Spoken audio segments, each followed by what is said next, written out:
Vous avez certainement vu passer toutes ces vidéos qui vous parlent d'élégance et qui vous disent ce qui est élégant et ce qui l'est moins, ce qui est classique et ce qui est trashy. Et je ne vous dis pas que ces vidéos ont nécessairement tort. Je vous dis simplement qu'il y a une donnée que je ne retrouve pas souvent dans ces vidéos, c'est le fait que la définition de l'élégance, va différer beaucoup en fonction de l'endroit où vous allez vous trouver dans le monde. Et c'est de ça que je voudrais qu'on discute aujourd'hui. Alors, aloha, bienvenue dans cette nouvelle vidéo, j'espère que vous allez bien. Moi, ça va très très bien par la grâce de Dieu. Aujourd'hui, je veux vous emmener dans un voyage fascinant à travers les différentes manières dont l'élégance vestimentaire va s'exprimer à travers le monde.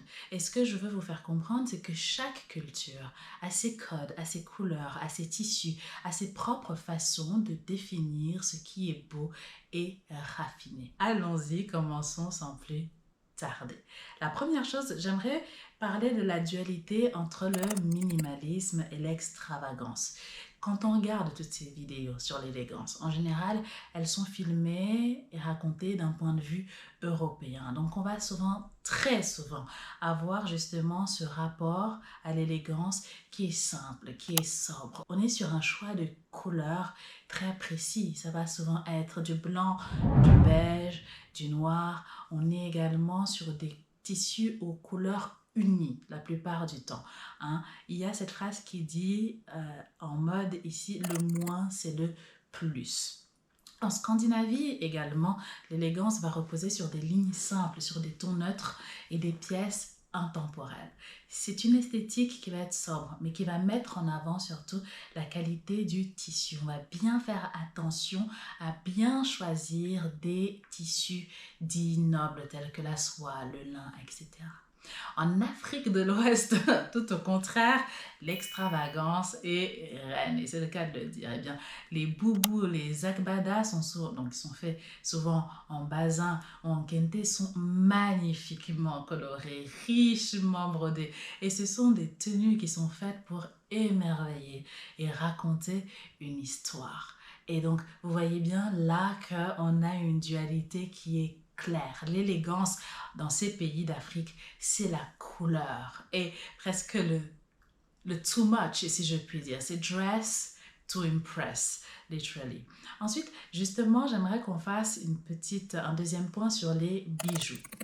Les accessoires sont essentiels en général et dans la plupart des pays. En Afrique de l'Est, en Afrique de l'Est, pardon, les bijoux Maasai qui sont faits de perles multicolores vont ajouter un détail esthétique et symbolique. Chaque motif raconte une histoire personnelle et communautaire. Mais là, on va être sur des matériaux différents, des perles, du bois, des matériaux tout aussi nobles, mais différents.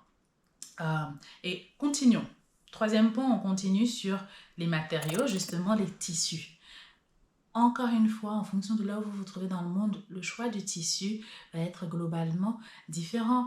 Le choix des matériaux est fondamental puisque en Afrique de l'Ouest, comme je vous disais tantôt, on va avoir le kente du Ghana qui va être réputé pour sa richesse et pour sa symbolique. Quand, à contrario, au Japon, les kimonos en soie vont montrer une finesse inégalée. Ce sont des tissus qui sont souvent teints selon des techniques ancestrales comme le shibori. Vous voyez, j'ai l'impression que je vais vous le dire souvent, vous voyez les différences, c'est élégant.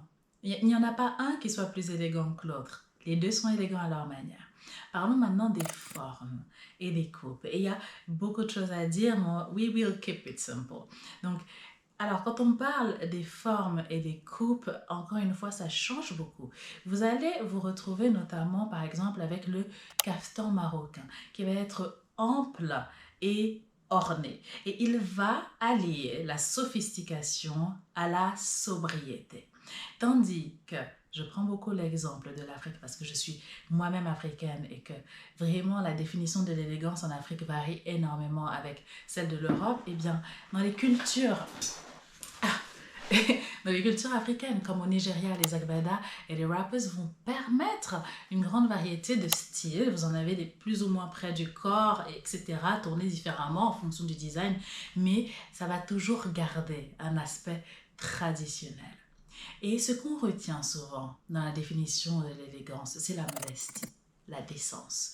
Et cette décence, cette modestie, encore une fois, se traduit de manière très différente en fonction de là où vous allez vous trouver dans le monde. Eh bien oui, puisque en Afrique du Nord, les haïks ou les sipsari, qui vont être des vêtements amples, qui vont couvrir l'ensemble de votre corps tout en restant élégant. De même, au Moyen-Orient, les abayas, voilà, les abayas souvent confectionnés en soie, ornés de dentelle, montrent qu'il va être possible, bien sûr, d'allier la pudeur au raffinement. En Europe, cette pudeur va se traduire différemment, encore une fois, bien sûr, à travers les coupes, mais là, on va avoir une flexibilité tout de même au niveau de la quantité de peau qu'on va être en mesure de montrer. Vous allez pouvoir rester élégant, élégante, même avec un décolleté très plongeant, même avec une robe plus ou moins courte. Bien sûr, on va respecter certaines longueurs en fonction de l'endroit où on se trouve, en fonction de sa morphologie également, mais là, contrairement aux pays, disons, du Moyen-Orient, on va être en mesure, bien sûr, de porter des vêtements plus courts. Tiens, ça me fait penser parce que j'ai pas souvent pris l'exemple de l'Amérique latine, mais voilà, au niveau des formes, etc., en Amérique latine, on va assez souvent privilégier des vêtements près du corps puisqu'on va être sur une politique, une dynamique de mettre en avant les formes féminines et voluptueuses du corps féminin.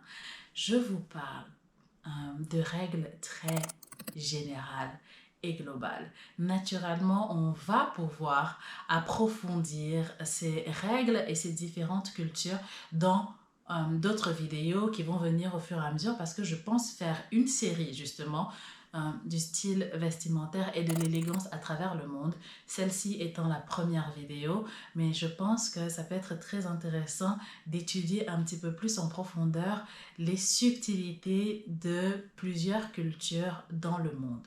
Alors oui, je vous ai souvent parlé des vêtements traditionnels, mais je crois qu'il est important de préciser également que de plus en plus, il y a un dialogue qui se fait entre modernité et tradition et que de plus en plus de designers ont à cœur de continuer à mettre en avant la beauté des créations traditionnelles de leur culture et de leur pays tout en les adaptant à un monde nouveau, changeant.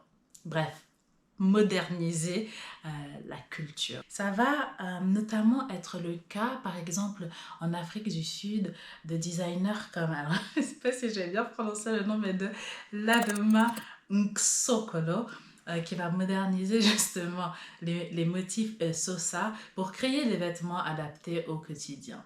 Bon, de même, et je n'ai pas d'exemple précis de créateur, mais je peux chercher si ça vous intéresse, dites-moi dans les commentaires, mais en Corée du Sud, par exemple, le hanbok va être modernisé, va être transformé pour s'intégrer au goût contemporain tout en gardant son essence. Tout ça pour vous dire que l'élégance, c'est plein de choses et vous ne devez pas nécessairement vous arrêter à une seule définition de l'élégance. Avant toute chose, vous devez vous sentir heureux dans vos vêtements. Donc, si vous préférez une élégance colorée, optez pour l'élégance colorée. Si vous préférez une élégance plutôt sobre et modeste, eh bien optez pour une élégance sobre et modeste, mais ne vous dites pas que parce que vous allez porter un jaune pétant, eh bien vous serez moins élégante qu'une autre jeune femme qui sera tout de blanc vêtue. L'élégance, c'est un langage universel où chacun doit parler la langue à sa manière. J'espère que cette vidéo vous a plu, moi elle m'a fait plaisir et je me réjouis de faire les prochaines vidéos et d'entrer un petit peu plus dans les détails de chaque culture et de vous partager ça très prochainement. Donc n'hésitez pas à vous abonner si ce type de sujet vous intéresse. D'ici là, je vous dis à très bientôt et je vous fais des gros bisous.